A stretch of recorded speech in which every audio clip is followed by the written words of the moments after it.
Hello and welcome to the Huddle. I'm your host, JT Thomas, broadcasting live from the Green Turtle Sports Bar and Grill. Ladies and gentlemen, I got my good friend Willie Edwards here with me tonight.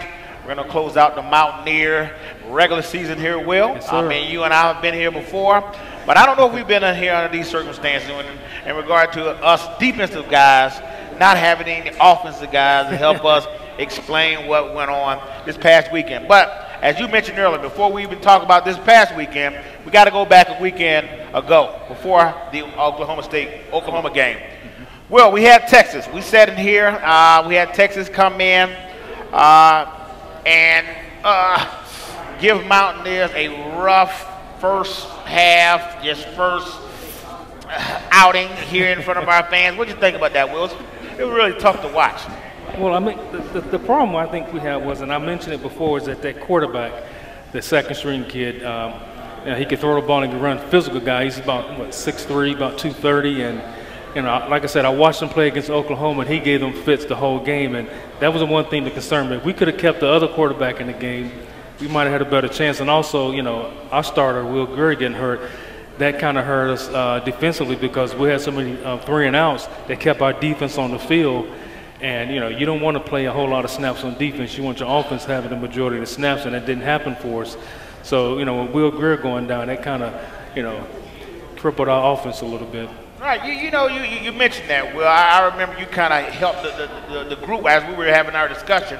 You kept talking about this kid, and, you know, we thought to ourselves that, you know, one kid is not going to beat us. But yet, you know, Texas is Texas. They had 100 weapons. They got weapons all over the field, offensively and defensively. It was only a matter of time before they were able to show up. You know, we talked about the competition that they've had. You know, earlier I talked about how Texas has been up and down all season long. We weren't sure what sort of team we were going to have coming off the season they had last year with the new coach and all that. But yet they came to Morgantown ready to play, Will. And I agree with you that, you know, obviously they had a great quarterback, young quarterback that came and played well against the Mountaineer team, which we expected to do much better. But yet, I think, you know, we lost Will Greer early on in the game, and as you mentioned, Will, that was probably, well, I know it had a great deal to do with us not doing well in that first half.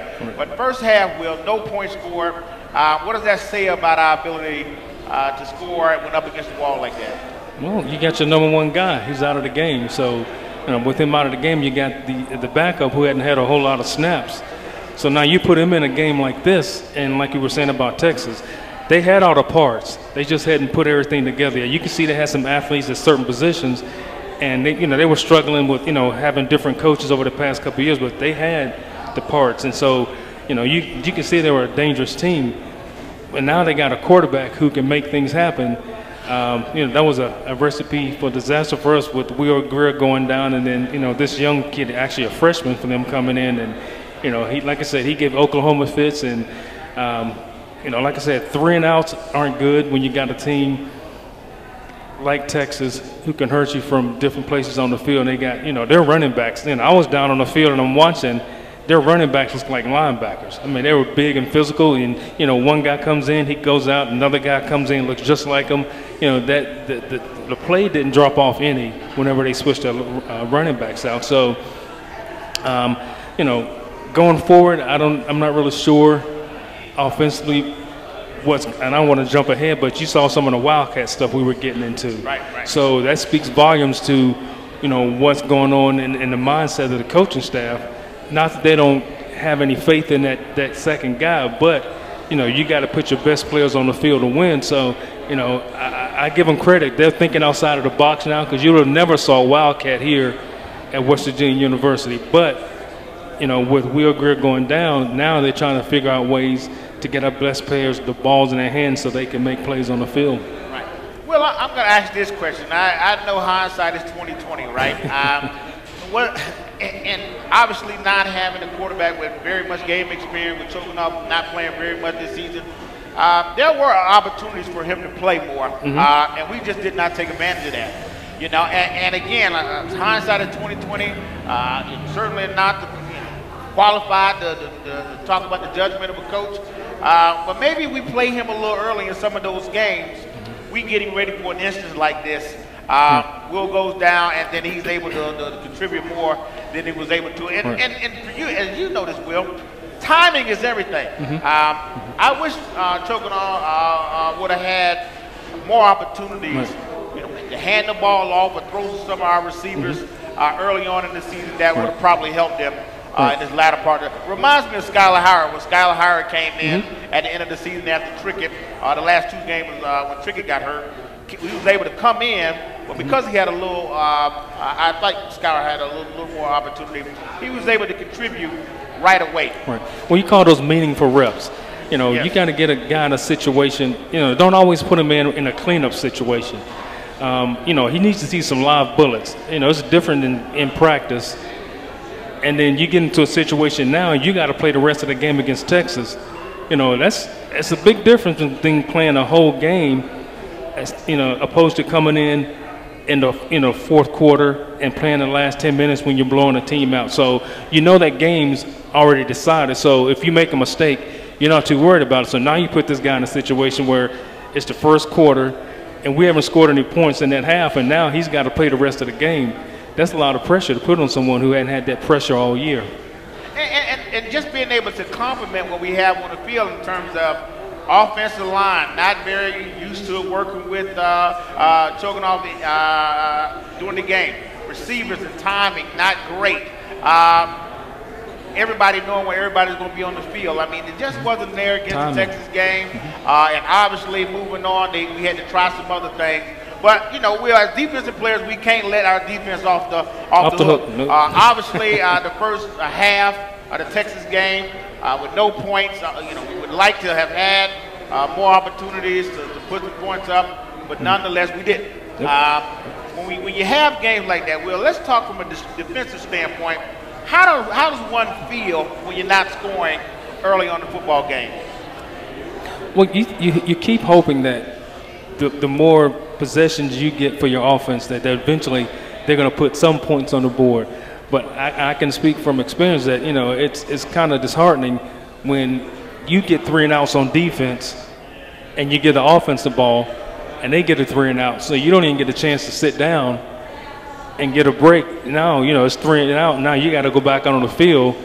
So, from a defensive standpoint, you don't want to start pointing fingers because that's not what you do as a team. But in the back of your mind, you're starting to think, okay, guys, you got to put some, first downs together and start, moving the ball and at least get field goals or something, right. Because, we keep getting stops and we giving you the ball and you're not doing anything with it. So hopefully that won't be the case, going into whatever bowl game we play. We'll come up with a game plan that will put Chokunov in a position to make some plays and get them comfortable with the offense and, get some positive things happening. Right. So. And from my perspective, and I'll flat out tell you, I just love playing defense. So I didn't mind very much that we had to be on the field a lot, specifically in my era. It was smash mouth football, and I like to run. But nowadays, Will, I know from a DB standpoint, you don't want to be out there chasing guys all the time, up and down that field. No. And today's game is about throwing the ball down the field. When I played, it was more about, when you and I played, it was more about people running downhill and us being able to tackle guys. Right. Not so much anymore. Right now, if you're on the field, that means there's an opportunity for somebody to score on you. Right. They're going to throw the ball deep. So, from my perspective, from a defensive standpoint, we're not going to cry about being on the field, but obviously we want to see some production when it comes to opportunity to score. And to your point, I want to see you kick a field goal. You know what I mean? And that first half, if I'm going out there working like I want to work, I want to see you have some attempts at a field goal and at least break me 3 points on before the half. Right, and you make a good point because, as an ex-DB, I watch these guys play now. They get so many snaps off in so many seconds. You may have a guy run a go route. He runs off the field. They bring another receiver in. I just ran 30, 40 yards sprint with this guy, and now they bring another guy in. Maybe they run that same route again. And I'm chasing, and you play a lot of man coverage when you have a lot of receivers on the field. So if you're doing a lot of chasing, eventually, you're going to get tired eventually. So, that's what I mean by, trying to get 3 and outs and have the offense have succession on getting first downs. And actually, again, they go back to flipping the field. If you put in a situation where, they're not getting first downs, and then the offense puts you in a position where you got to defend a short field, that's a tough look when you're a defensive back and you look behind you and they only got 30 or 40 yards before, they get to the goal line. So a lot of that stuff comes into play when you talk about field position and getting first downs for an offense. And I have to say this. Texas, for the most part, in my opinion, has been, I wouldn't say it's a rival game versus West Virginia, but it's become one of those games that they're looking to beat us every time, and we're looking to beat them every time. And boy, when one gets an advantage over another, their advantage, we lost Will Greer. They just was very consistent about doing what they needed to do to get in the position to score well. You know what I mean? They took advantage of every opportunity they had. I mean, which every team would do. But we were, I wouldn't say ill-prepared. We did not capitalize when we had an opportunity against Texas in that first half. We'll come back in the second half and talk about where we did, but that first half was just not the game, not a West Virginia typical game. And another thing I think you have to take into consideration, when you go from your starting quarterback and you go to your backup, your playbook goes from here to here. And a lot of people don't think about that. He doesn't get as many reps in practice or even in the game as far as, signals and things like that. So you have to take that playbook and you got to condense it. And so now that defense, they know that. So now they can switch up and, I start blitzing people now because I know this is not the guy. He can't pick up, a blitz or things like that, or he can see the coverage. And, so now Texas, they can pin their ears back and just, come at us because we got that second guy in there. So, a lot of things, again, like you say, you have to take into consideration. And that was the first thing that came to my mind is, okay, now what kind of play calling is going to happen? Timing, cadence. The center's used to hearing Will Greer's voice. Now he has another voice he's listening to, so that's different. The timing, Will and all the other receivers, they had timing. He knew where those guys were going to be at. He knew where a lot of balls he can throw, those guys would get it. Chugginoff comes in, and now all those things come into play. And so that affects an offense as well. So, not trying to make any excuses, but there's a lot of things you have to think about, a lot of variables that the average person is not going to look at and say, okay, well, it's just another quarterback, so nothing should change. Right. Well, on the contrary, a lot of things have to change. Right. And for me, a lot of times when we try to explain this stuff out, in my opinion, I try to do it so the fans understand from a player perspective how we kind of see these things, One thing that you said that just speaks volumes to football in general. When you talk about the playbook condensing, right? And the latitude that a quarterback has from, like a Will Greer. Will had the latitude to potentially change a game, a player audible before a setup.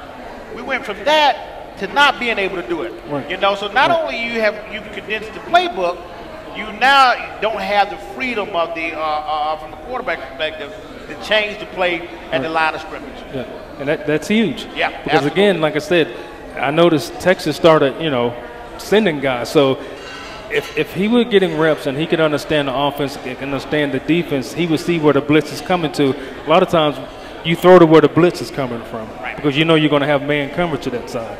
So, again, those variables, they play a big part, and they played a big part in that game. Absolutely. Well, I'm going to get fans here a variable right now, and that is the variable. If you have been watching and listening to us while we spoke, you should be able to pick up a prize that we have to give out. But again, you guys know how it goes. To win, you got to be here every Wednesday at 6 p.m. at the Green Turtle Sports Bar and Grill. If you don't catch us here, make sure you go check us out at thedominionpost.com.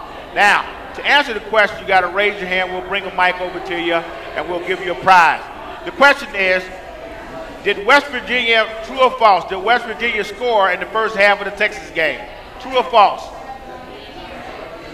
You can't hear you turn this mic. True or false? Did Texas, I got a hand over there. Somebody's listening. Oh, yeah.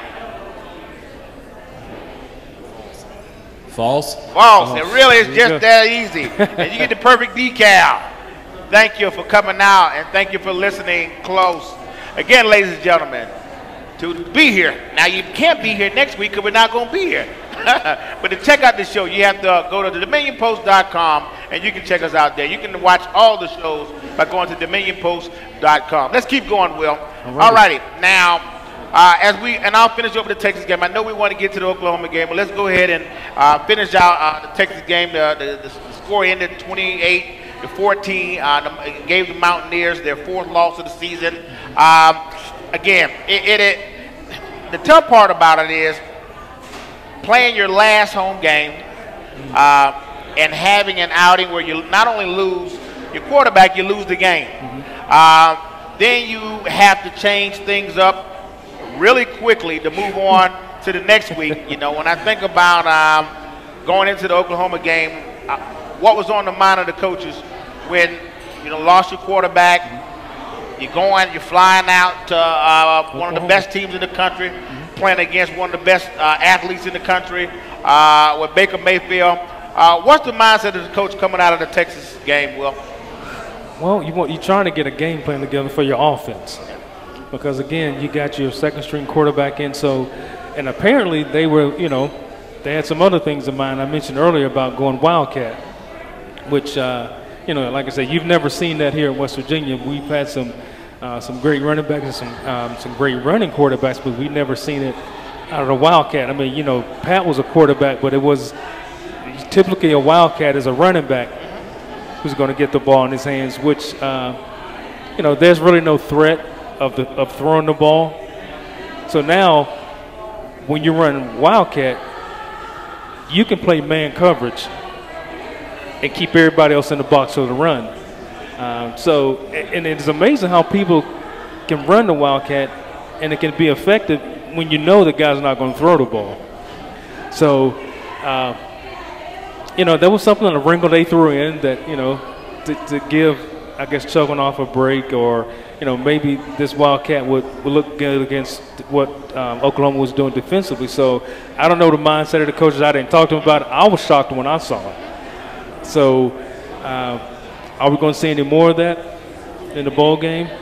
Possible. Well, what's interesting, Will, to me is that when you look at Oklahoma's only loss, it's a loss to a team that we beat. Right? So it kind of makes that game really difficult to kind of figure out, you know? Right. Are they really that good, or, you know, is Iowa State really that good, or is Oklahoma State beatable? I'm sure those thoughts are, you know, in everybody's mind. You know, are we going to do the same game plan we did against Iowa State? Are we going to do some of the things they did, or, you know, vice versa?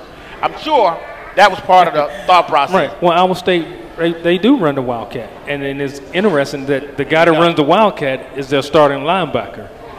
And they ran it very well against Oklahoma State. So, Oklahoma. So that's probably one of the reasons why, going back and watching film, you saw, you know, what Iowa State did against Oklahoma. And I thought before Will Greer got hurt that we had a very good chance of beating Oklahoma because they weren't very good against the pass. Right. I mean, you look at all the teams that they played against, people threw the ball on them pretty well. So after Will got hurt, I'm sure that kind of changed the mindset of the coaching staff to say, you know what, we're not going to be able to throw the ball as well as we were. So now let's try something by getting another offensive guy on the field who can run the ball. So now you bring that jet motion, you know, you fake jet, you run trap, or you run, you know, a down play, or however they call it. So you can run trap out of it. You know, there's so many things you can do out of it. But the one thing you can't do is throw the ball out of it unless you got a guy who's athletic enough who's a threat to throw the ball vertically down the field. Right. Well, what I saw the creativity from the coaches. Again, you know, they did a great job of reviewing tape and coming up with a game plan to kind of combat that. but as you mentioned, how they were able to do it in terms of getting the ball in the right people's hand, a running play that turns into a half-back, quarterback pass where you got choking off, throwing the ball down the field. There you go, which is susceptible to the pass. Right. Well, they suck up and they get susceptible to pass, and it worked for us, you know.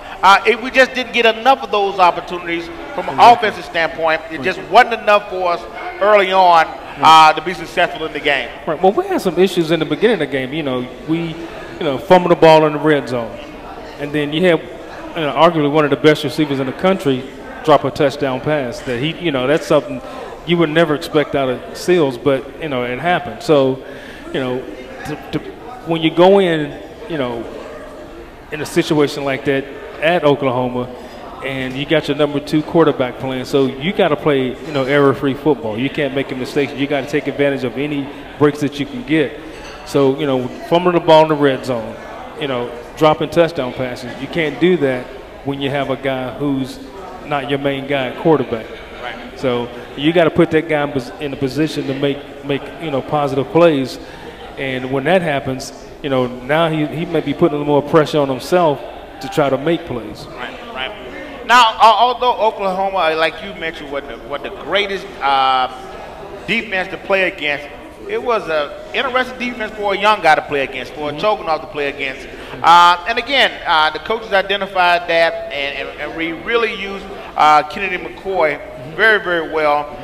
We'll have it just surprised the HELL out of me. I mean, when you gotta we've not seen that. It almost reminds me of what Tavon Austin did with Oklahoma. We put him at running back and let him do his thing. It was a little more organized in regard to the setup. But it reminded me of how well Tavon Austin ran against Oklahoma when we played them at the latter part of the year. Remember that? Oh, yeah. He had over, 330-something yards rushing? Yeah. And Kennedy ran, close to over 200 yards, I believe, total yards in that game. And it was good to see and refreshing. And like you said, hopefully this is something that we can utilize moving forward. And not to discredit the quarterback, but it worked for us. Right. You need a change up every once in a while. Right. So, you get that defense thinking, all right, this guy's a quarterback. He's going to throw the ball. He's going to throw the ball. Now they bring a change up, and you got to, smash mouth football, which, like I said, that's the kind of stuff we were used to. Guys going to, 3 yards in a cloud of smoke, of dust. So, going back to, it's going to be a run play almost every down. Right. But the only problem with that is if you don't get any positive yards on first down, now you're behind the chains. Right. So, but like you said, Kenny did a great job with it, and hopefully that'll be part of, the game plan going forward, depending on who you pick, who you draw in the bowl game. Right. It was from a Mountaineer perspective. You sit back and you wonder when you see your team play like we did, score 59-31, and you sit and wondering, is my team really ready for Big 12 football? Right now we're sitting in a 4-spot tie with a 3 or 4 way tie. Are we really ready for Big 12 football? I asked that question because a couple years ago I asked how long before West Virginia becomes a perennial player in the Big 12, and I said give us 5 to 6 years. We're in our 5th year now. And I still think we are maybe 2 classes away from having depth, first and foremost. Offensive depth is fine. I mean, every week in and week out, I talked about depth on the defensive line, right? And I think right now, and in that game, I think that was the difference in terms of we're at the end of our season. Do we have enough guys to be able to come in and relieve guys and play long enough to keep them guys off the field? Right. A couple of things. That was one of the things I tell people all the time. Going from the Big East to the Big 12, the first thing I noticed is depth. Because you would look at West Virginia, if our first team would look very well, we had some great players, but if someone got injured, there was a drop-off in the players that came up, took their place. You look at the other teams in the Big 12, if a guy got hurt, another guy would come in and there would be no drop-off at all. Right. And, that was one of the things that, I think Coach Hogan was talking about, having enough bodies. His first couple of years, he didn't have enough bodies. Right. You know, and injuries are part of the game. So that next man up has to play just as well as the previous guy. Another thing, JT, that, and this is just my perspective, and I'm not trying to, say anything negative about the coaching staff, but, since Coach Hogan's has been here, I haven't seen a quarterback brought in and has gone through, the freshman, sophomore, and by the time his senior year comes up, he's a great quarterback. All the quarterbacks we've had, you're going back to Geno Smith. He was here when he got here. Then they brought Skylar Howard in. He only played 2 years, so now you bring Will Greer in.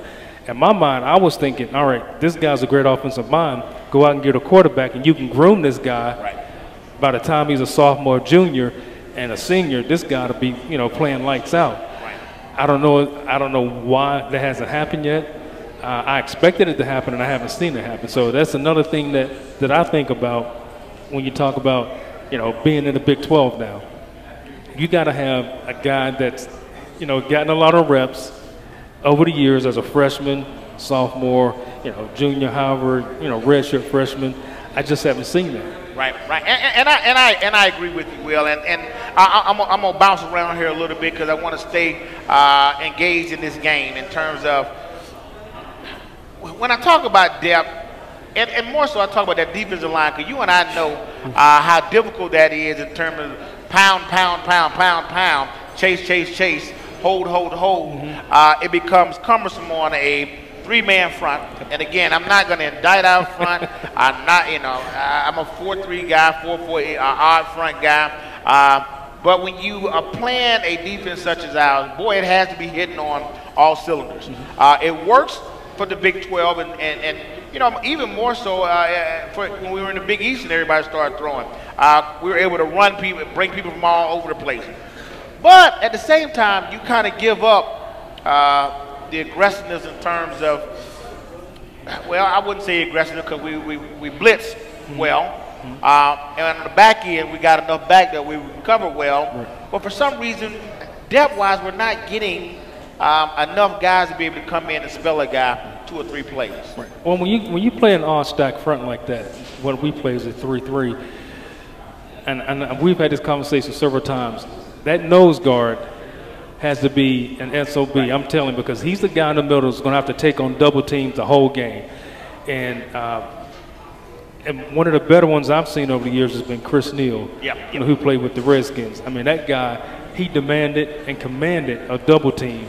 Right. They just couldn't block him one-on-one, because if you can block that center one-on-one, now your guards can get to your linebackers, and you're in a world of hurt. Because if they can get to those linebackers, there's a crease there already. So, there's those creases that Coach Nealon was talking about 2 weeks ago. Those I think he said 14 to 16 lanes. Right. Yeah. So, and I go back, and it's just me standing on the field and looking at teams.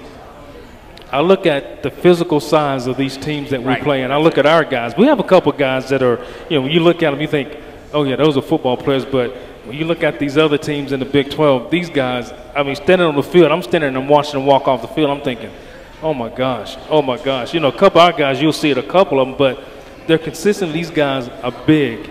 And, we're talking big and physical. So, nothing against our guys. Our guys, they fight hard and they play hard, and that's what, what we're taught when we play here at West Virginia. You go out and it's a fist fight every time, but it's a lot easier to be in a fist fight when you're 6'5" and 305 as opposed to being 5'11" and 305. So I think from a perspective of not even just talent, just size itself, a lot of times, we're outmatched when it comes to that. And I don't know what we can do about that. It's a lot easier for the teams in the Big 12 who are in that Oklahoma or in that Texas area. They don't have to go very far to get those guys. In West Virginia, we don't have guys like that in West Virginia. So, and, to try to go out that way and try to recruit the guys to come back to play for West Virginia, to play against these guys, it's a tall task. So, I don't know what, we can do as a coaching staff, to get those guys to get here, but it's probably going to be that way for a while. you know, and until we start winning Big 12 championships, that we can start, you know, stealing some of those guys and getting them to come here. Right. You know, how I kind of look at this is, I think we ended up right where I thought we were going to end up in terms of, I think I started off the beginning of the year trying to, not necessarily warn the fans, but kind of share the fans. We lost a lot of guys to the NFL. We're young on majority of the positions on defense. The new front line, 2 new linebackers. Secondly, in the secondary, both corner with new guys. Wow. Again, I kind of figured we'd end up in this point. We played a lot of close games, so I'm not disappointed. All right, I just know our fan base and our guys themselves. We like to go and have a good, like you mentioned, a good fight. You know, we're a blue collar state. Guys want to see. Guys don't want to see.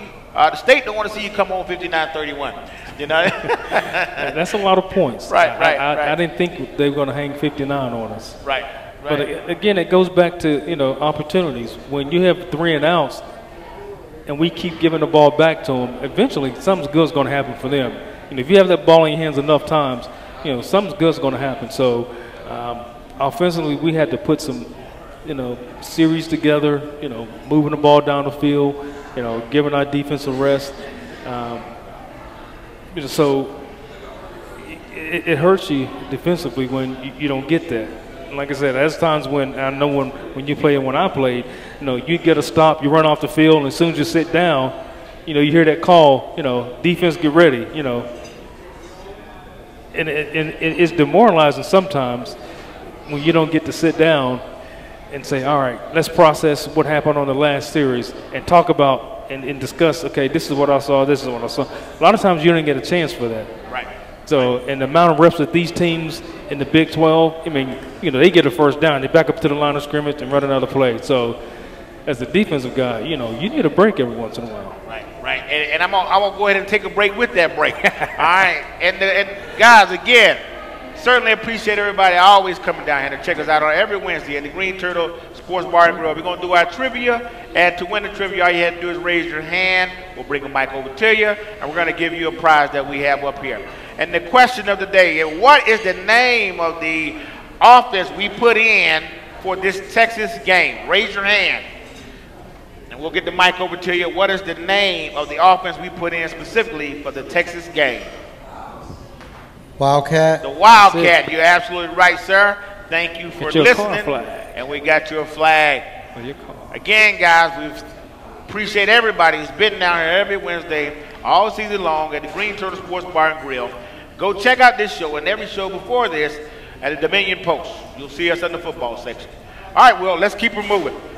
Well, you know, we're not going to sugarcoat this thing. You know, talking about offense, talking about all the success we had with offense, talking about the challenge in the latter part of the season, losing Greer like we did. I want to talk about some of the outstanding players we have this year that stepped out for us. We have David Seals. Come out of nowhere, becomes one of the leading touchdown getters in college football. Oh, yeah. You got Sims, Marcus Sims, he's finding his way, finding his footing for the Mountaineers.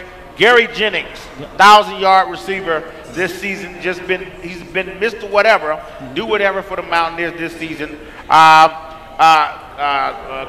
White, you know. We've had a slew of guys that have been very productive for us, and I have to commend those guys for being able to come in with a first-year quarterback, do the things necessary to be successful. I just hate they didn't get a whole lot of opportunity to be successful in the Texas game. Oklahoma game. But all in all, a good year for those guys. Yeah, it looks like, you know, going into the season that those guys spent some time together in the off season. I mean, you don't have that type of, you know, I guess system or, you know, connectivity, however you want to say it, without putting in the reps. You know, these guys were out in the summer, you know, running routes, you know, we were throwing balls to them, getting used to how the guys run their routes. When they come out of their breaks, you know, there's little things you don't really think about. You know, you can, if you spend enough time with a receiver, you know when he's come out of his break, just by his body movements, just certain things. So, obviously, they spent some time in the summer, you know, working together. So, and you've seen that throughout the whole year. So, you know, hats off to those guys who put that work in the summer. So, you know, like I said, I'm a defensive guy, but, you know, offensively, when you talk about, you know, David Sills, that guy, when you watch him, yeah, he's deceptive. Yes, very deceptive. And the thing that I don't understand when other teams, and I'm thinking, do they watch film? Because every time we get in the red zone, 9 times out of 10, he's going to run a slash route. He's going to, and he fakes the fade every time. These guys jump outside, yes. And I'm thinking, I would be heavy inside. Right. If he's gonna run a route, it's going to be a fade route, because now that's all timing. Right. The easiest pass for a quarterback to make to a receiver is a slash route. He's right in that line of sight with that quarterback. If he runs a fade route, now that quarterback, it's all about placement. So, you know, hats off to him, because he did it just about every time he wanted to. Guys, great hands. And again, I was shocked in the Oklahoma game, and when he dropped that touchdown pass, it was just, you know, because this guy would make all kind of catches. So the whole receiving core, like you mentioned, those guys were great. Yeah. You know, going into the bowl game and going into the next year, so, you know, you got Karan and Gary. Those guys are leaving. Right. So now you got Seals back. Now you got Sims. So next man up. Who's going to be that next guy who's going to step in and help out this receiving core? Because now, you know, you got your quarterback coming back again. So, you know, offensive line, I'm not too sure about. I haven't checked, you know. Josh, we got Bosch. Bosch will be leaving. He's the only one? Okay. Yeah. So, again, now you got a lot of offensive guys coming back on the offensive line. So now you got your offense that's looking pretty good for next year. Now you got to add a few more components to it, and I think it'll be pretty good. Now, on the defensive side, we have a few guys leaving, but not a whole lot. We have a lot of young guys. Right. So 15 seniors leaving this year. 15 seniors, the ones that people will stick out in their mind. You got Al Rasheed Bennett, Kyle Bosch, Mike Milano, Elijah Wellman, and Karan White. Those are my 15 seniors that I think people will remember their name. I mean, those are a couple of the 15, but I think those are the names that people will stick out. A few of the guys I just didn't know. I didn't know personally. A lot of, and so you know, that's not. I mean, that's a lot of guys, but you know, in the grand scheme of things, when you talk about starters, we got a lot of guys, a lot of starters coming back. A lot of guys who have experience, because more than starting, when you need people to step up right away, it's about experience, right? Have you been in the game? Have you been between the lines? Are you able to contribute? When you have that, that's why Will Greer's good, right? Because he has experience. When Clint Trickett came in, because he had experience. And that might be the deal with Hogan. He might be looking for a guy that has, you know, a little more seasoned than his guy, the guy who wants to run his program. Well, back to it again with the quarterback situation. You know you got Will Greer coming back. He's going to be your starter next year again. Who's behind him? Right. Because, again, if we have this situation again, you got to have a guy ready who's getting some meaningful reps. You know, somebody who's, you know, getting put – don't, you know, put him at the end of the game where, you know, like I said, the game is already decided. Put that guy in the middle of the game and let him get some meaningful reps. I mean, he doesn't have to play 2 or 3 series in a row, but let him at least get, you know, a series here and a series there. And a lot of times, you know, coaches are like, wait a minute, you know, this game still hadn't been decided yet. We don't want – well, you got to think long-term also. Right. Because a lot of times when you can't get guys ready to play, that shows whenever they get in the game. So, you know, you got to take some chances, give those guys some reps to get them ready. You know, like it's different, JT, when – you know, you out there and they talk about this in war, you know, seeing live bullets. Right. It's different than practice when you get guys coming up to you and you got that red shirt on and they can't hit you. Right. When you get in the game and they're firing live bullets at you, but how are you going to respond to that? Right. And it can be overwhelming. I'm going to tell you, man, it is. Again, so I played quarterback in high school and defense in college, but when I remember I was a junior college and, you know, I came as a quarterback. Boy, after one season, Will, I feel sorry for the guy who was the quarterback. I really did. You know, coming out of high school, you know, he jumped right in there, and the guy was just taking shots that, you know, I don't know if I'd have been able to take. I mean, right off the bat, out of high school, this wasn't a redshirt guy. This guy, out of high school, getting his head blown off. You know, it was just insane. But guys, so I want to just point out why we even talk about it, because we know how important it is to be successful on the football team. You got to have a consistent leader from that offensive standpoint. Doesn't matter. Defense, we're going to do what we need to do, but we know how important it is to have a quarterback that can propel your team to some of those tough wins. And we had that this year with Will Greer, but we're talking about future right now. Right. The good thing is, as you just mentioned, I feel good about next year. I mean, I think around the board, we're going to be pretty solid. A few more guys on defense here and there.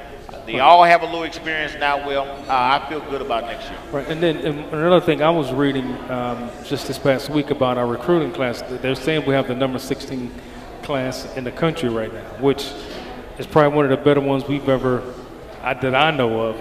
I mean, I know coming out of high school, JT, if I was coming out now, I'd probably be a 2-star, maybe Right. even a 1-star. I don't know, because back then they brought you in. You weren't coming in to play right away. You were coming in to learn the system, get acclimated to being in college, and going to classes, things like that. And one of the things that I noticed is that it's a little different now, because now you can get kids who graduate early. They can come in January and they can start taking classes, and they can get used to going to class, get used to lifting, because lifting now is totally different. You can get used to the practice. When we came in, JT, we came in August, and everything happened like that, because you had to come in and get used to practicing, get used to lifting, and then go right into classes. Right. We didn't have January in the springtime to get used to going to classes, getting used to the strength coaches, and to get used to the system. So these guys come in now, they at least, if they graduate on time, they can come in and have spring practice. Right. So I think a class where you have some players coming in that can come in and get that experience earlier in the spring, that helps your team. So now you can see, is this guy ready for August? Is he ready to play, get some meaningful snaps during the season? So that kind of helps with the way things happen now. You're absolutely right. You actually don't have a Will Greer if you don't have a January enrollment. Right. You don't have a Skylar Hire if you don't have that early enrollment, because there's no way Will Greer, I don't care who you are, you're going to be ready. If you don't have that opportunity to get in here early. Although I know he was here a year early because of his situation, but if you don't have that early opportunity, you're just not going to have a great team. Right. So to your point, that coming in early certainly does well for us. Again, I want to continue to talk about the positive things. I don't know where this ranks at, but when you have these type of numbers, we have 3 players with over 1,000 yards. We have a 1,000-yard rusher. And Crawford, we have a 3,500-yard passer, and Will Greer. And as I said earlier, we have another 1,000-yard receiver in Gary Jennings. That in itself, Will, I think, is just great stats. Obviously, they got a transfer and the wins, but to me, that just tells me we're thinking team-wide. We're running, we're passing. We got a signal caller that understand we need to distribute the ball. Well, I was surprised when you said, Gary Jennings had 1,000, because I would have never thought that, because if he did get 1,000 yards, a quiet 1,000 yards, because he didn't score as many touchdowns. I'm looking for some people to put the ball in the end zone. Right. But you got to have those guys who are those role players. Right. A lot of kids come in and they want to be the star, and they want their name and lights. They want their names in the paper. You got to have those types of guys on your team that'll come in and they'll do the dirty work. Right. And that goes back to recruiting. You want to recruit guys that team first. You get a lot of kids that come in and they want it to be about them.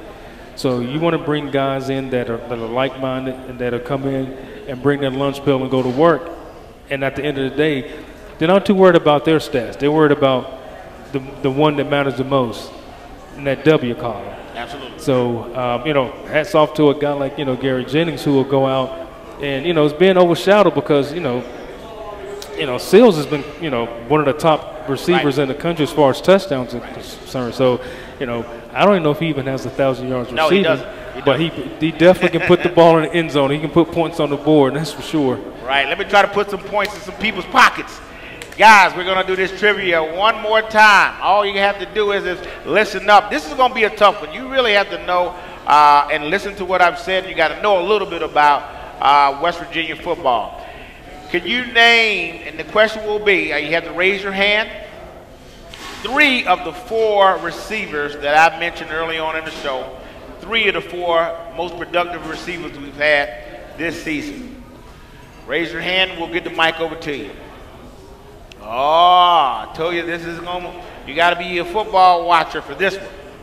Where's my friend? Is she here tonight? Yes, she's been awful quiet back there tonight. She's trying to get a trivia question for us ready. I know she I knew it. Okay, what do we got? 3 of the 4 names. Sills, Jennings, and White. Bam, good job, good job. The one you didn't call was Sims, remember? Yep, we're good. There you go, and you win a 1-year subscription to Dominion Post. And I'm glad you got that subscriptions because now you can go on the website and you can go check out all the shows and you can find the ones that your wife stuffed me on. And now I'm going to get her tonight, though. But to do that, guys, you got to go down to the Dominion Post, look online, and check out football section. You'll find our shows there. All right, guys, 7 minutes. Okay, great. Well, again, as I mentioned, it's been a great year. The guys, I want to mention some of these guys that we're going to get back next year that I think is going to be great contributors to the team. We got David Long coming back, Mike Daniels at the corner. I thought Mike did a decent job this year. Kazir White will be coming back. Drayvon Askew Henry will be coming back. I think that's a great. Karan is coming back? David Long? No. Kazir. I think he's a senior. Is it? Yes, sure? he's a senior. Okay, all right. Yeah, he came from Lackawanna Junior College, yes. Okay. And obviously, guys I mentioned earlier that, those are all positive for our football team. And, again, I'm excited about what we're going to potentially do next year, Will. And certainly looking for the bowl game. And I have to tell you, I'd love to go down to Florida. I know we're limited in bowl opportunities. One of the bowls is in Florida. I forget which one. In Orlando, the one that's in Orlando. That'd be nice to go down. I think we got an opportunity to go to Memphis, Dallas, Texas, I believe Orlando, and Arizona, I believe. Right? Those are the 4. I think we've been on 3 of those already. We've done 3 of the 4. Oh, yeah. We was played Arizona State out in Arizona. We played Texas A&M down in Memphis. Okay. And I think we played Alamo Bowl last year, if I'm not. Orlando. Yes. It was in Orlando, yes. Yep. So 3 of those places we've already been. Dallas, we go to Dallas for, too much. We've been to Texas a lot. Yeah. Another trip to Texas won't, be something, surprising for the guys who are on the team. We ain't getting very many recruits out of Texas anymore. So I like to go to Florida. We can do a little recruiting while we're down there. It'd work out for us. Be good for me. Good for my complexion. It's getting cold up here. I might go down there and give me a tan or so. We'll work it out. But guys, this is an opportunity. This is our part of the show where we will allow you to ask us questions, and we'll answer them to the best of our ability. So if you would, raise your hand. We'll bring a mic over to you and try to answer your questions to the best of our ability. All right, so both of you guys are defensive players. And when you're on the field, you can sort of look at your teammates and what's going to be happening. Right, you know when the safety's got you over top and all that good stuff. Well, we had 17 wins the last 2 years, and we replaced around 18 starters on defense. Wow. Yeah.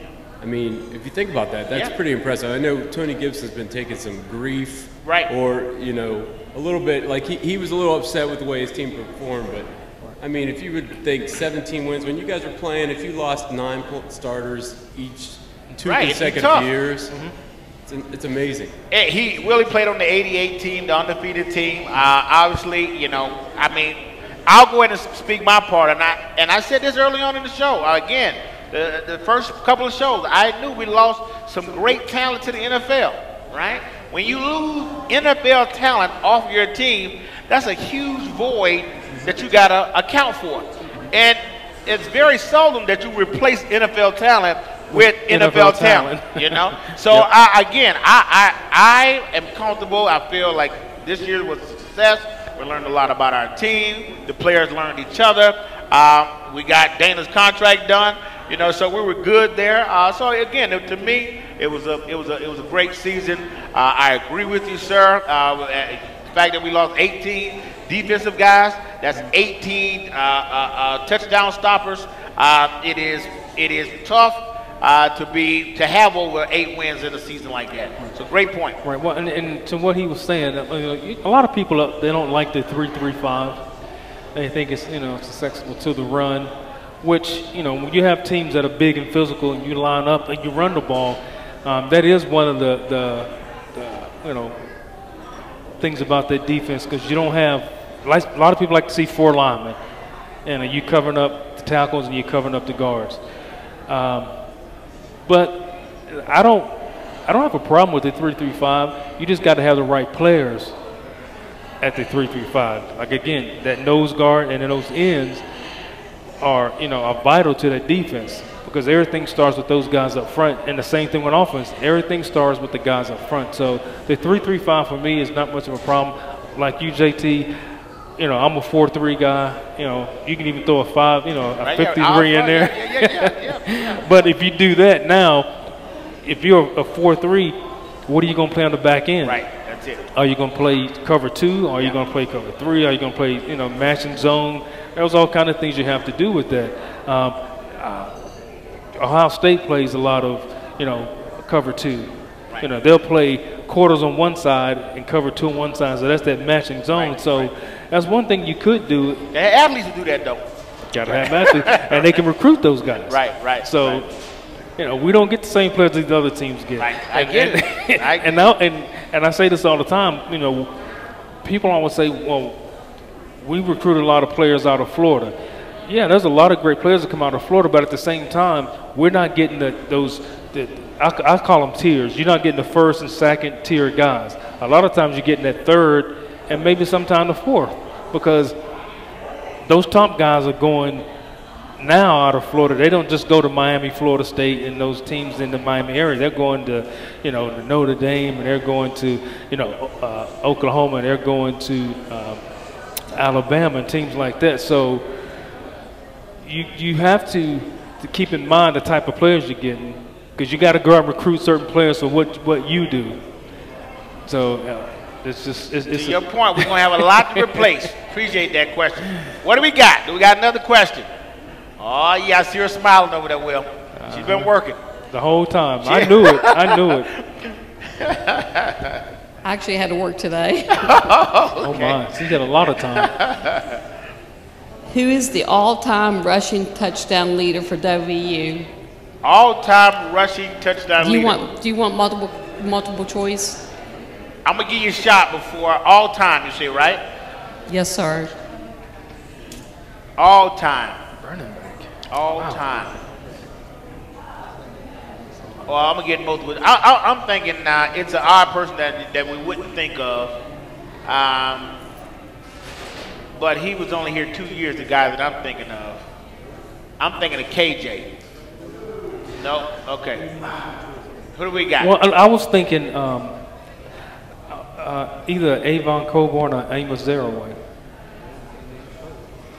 All right. Coburn's rushing yards, 5,197. Let's do it again. Avon was one of them. Uh-huh. Pat White, Noah Devine, or Steve Slayton. That's a little interesting. I was thinking more running backs. All four of those attack?